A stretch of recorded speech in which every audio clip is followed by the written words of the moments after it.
大家好，又係理財密碼1011 Michael 啊！大家手頭上係咪持有大量嘅黃金同埋白銀呢？咁而家點算好啊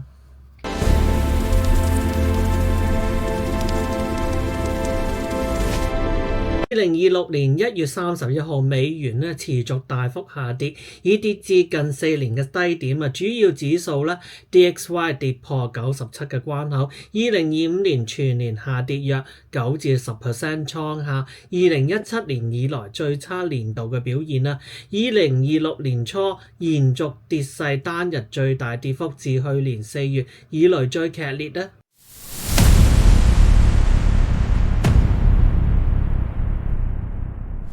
2026年2月1號，全球資產市場經歷咗一場劇烈嘅動盪，被市場人士形容為大屠殺啦。大量散戶投資者遭受重創，資金被血洗，涉及 AI 相關嘅股票、貴金屬，例如係黃金同埋白銀啦，以及比特幣等多個領域嘅全部係崩潰啊！根據多方報導咧，呢場崩盤導致全球市場蒸發超過12萬億美元，相當於德國、日本同埋印度嘅 GDP 總和啊！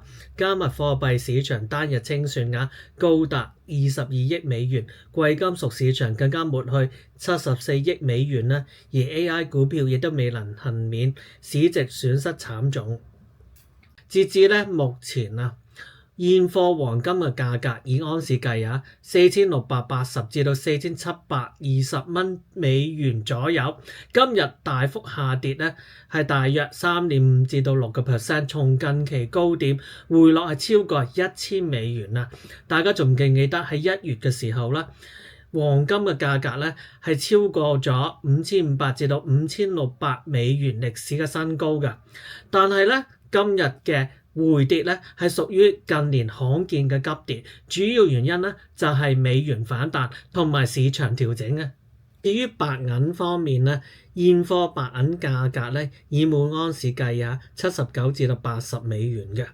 咁最近變化好大喎，今日下跌咧好劇烈啦，大約係6至到12%啦。咁前一日咧更加跌接近27至到31%，創紀錄單日嘅跌幅，從近期個高點回落好明顯啊！因為咧近期高點係超過120美元嘅，跌幅咧係遠超黃金，受到工業需求同埋投機調整影響更加大啊！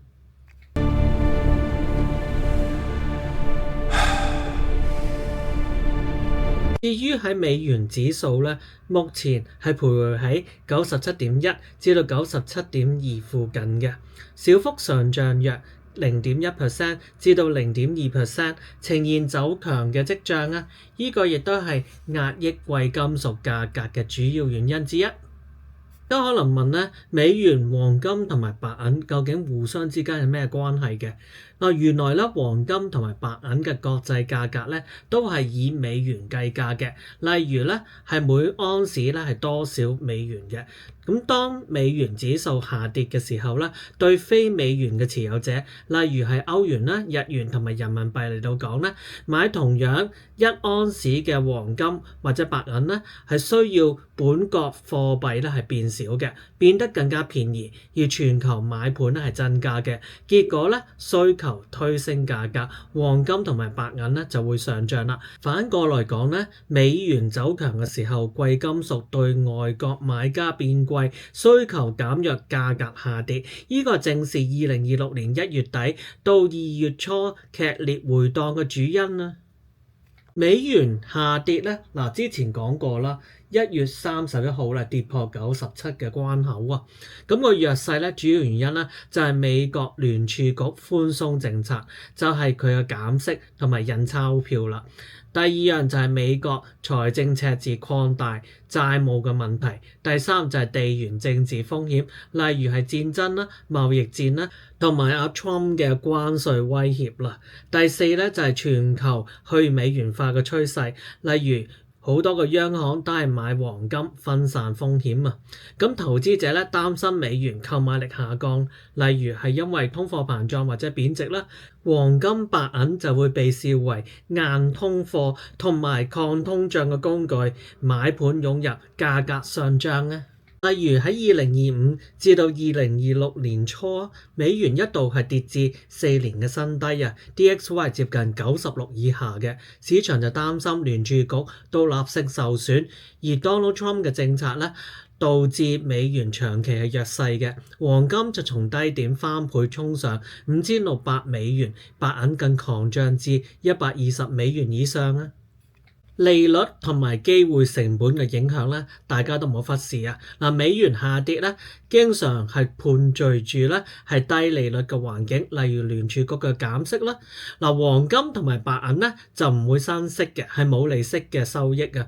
喺高利率持有機會成本高，所以價格咧就受壓啦。嗱，當利率預期下跌，即係美元會變弱嘅時候咧，持有貴金屬嘅唔生息嘅缺點咧就會變少咯，吸引力就變咗係上升，價格就會上漲啦。但係近期點解又會反轉呢？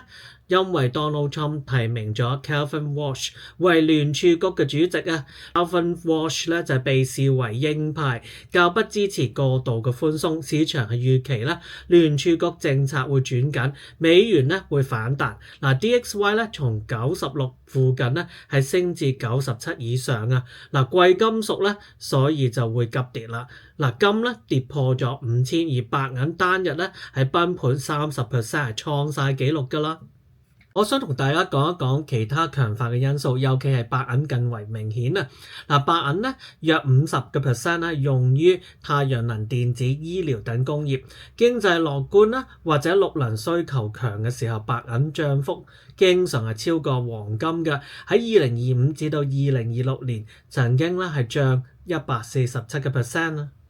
除咗呢個工業需求之外咧，更加咧係投機同埋槓桿啊！嗱，中國散戶趨勢基金大量係追漲嘅，推高泡沫啊！一旦美元係反轉咧，強平與獲利了結，加劇咗跌幅啊！咁仲有咧就係央行買盤啦，長期嚟到睇咧，各國央行例如係中國、俄羅斯咧，持續增持黃金對抗美元霸權啦，呢個就係貴金屬牛市嘅底層支撐，即使短期係震盪咧。少少嘅 wrap up 啦，就係美元跌嘅時候，黃金、白銀就會升，因為佢哋係避險啦、便宜啦，同埋係低利率嘅預期嘅。咁如果美元漲嘅時候，黃金同白銀就會跌嘅咯，咁就會變貴啦，機會成本上升而緊縮預期嘅。I have to turn this around. Monitor the Asian markets. 現時應該採取啲咩嘢策略啦？嗱，面對咧依場嘅動盪，投資者需要保持冷靜，避免情緒化嘅決策。以下咧係為基於市場分析嘅建議策略啦，適合一般散戶參考。嗱，非個人財務建議，請諮詢專業顧問啦。嗱，第一咧就係建議大家可以持有現金觀望，等待低點買入啊。例如富爸爸窮爸爸嘅富豪投資者 Robert， 佢咧就聲言啦，金銀同埋比特幣市場係崩潰嘅，我正手持現金等待買入更多。嗱，佢認為咧短期內市場咧可能會繼續波動，但長期嚟到睇咧，呢啲資產咧仍然有上漲嘅潛力嘅，所以佢建議咧將資金分配至現金或者係短期債券啦，同埋監察住市場，等待低點買入啊。第二個策略咧就係作多元化資產配置，降低風險啊，避免集中於單一嘅領域，例如將資金分散至實體基礎設施相關嘅資產啦。第三咧，投資者係需要具備長期視野去管理佢嘅槓桿啊，因為呢場嘅崩盤咧係凸顯咗槓桿風險，建議降低槓桿比率，聚焦基本面強勁嘅資產啦，需注意全球經濟不確定性，例如阿 Trump 嘅關稅威脅啦，定期審視投資組合，設定止蝕點啊。總之呢場大屠殺雖然係慘烈，但亦都可能係重新配置嘅機會，即係話有危必有機啊！市場總有週期嘅，理性應對方能化險為夷啊！而總括嚟到講咧，黃金同白銀喺2026年初經歷咗爆炸性嘅上漲之後咧，近期係出現咗大幅嘅回調嘅，價值係明顯下跌，而美元咧則相對係穩定並小幅走強嘅。貴金屬市場即係包括咗黃金啦同埋白銀咧，則會非常之波動嘅。大家覺得依集點樣？不妨同我留言分享，繼續同我點讚、訂閱同埋分享。我哋下次再見，拜拜。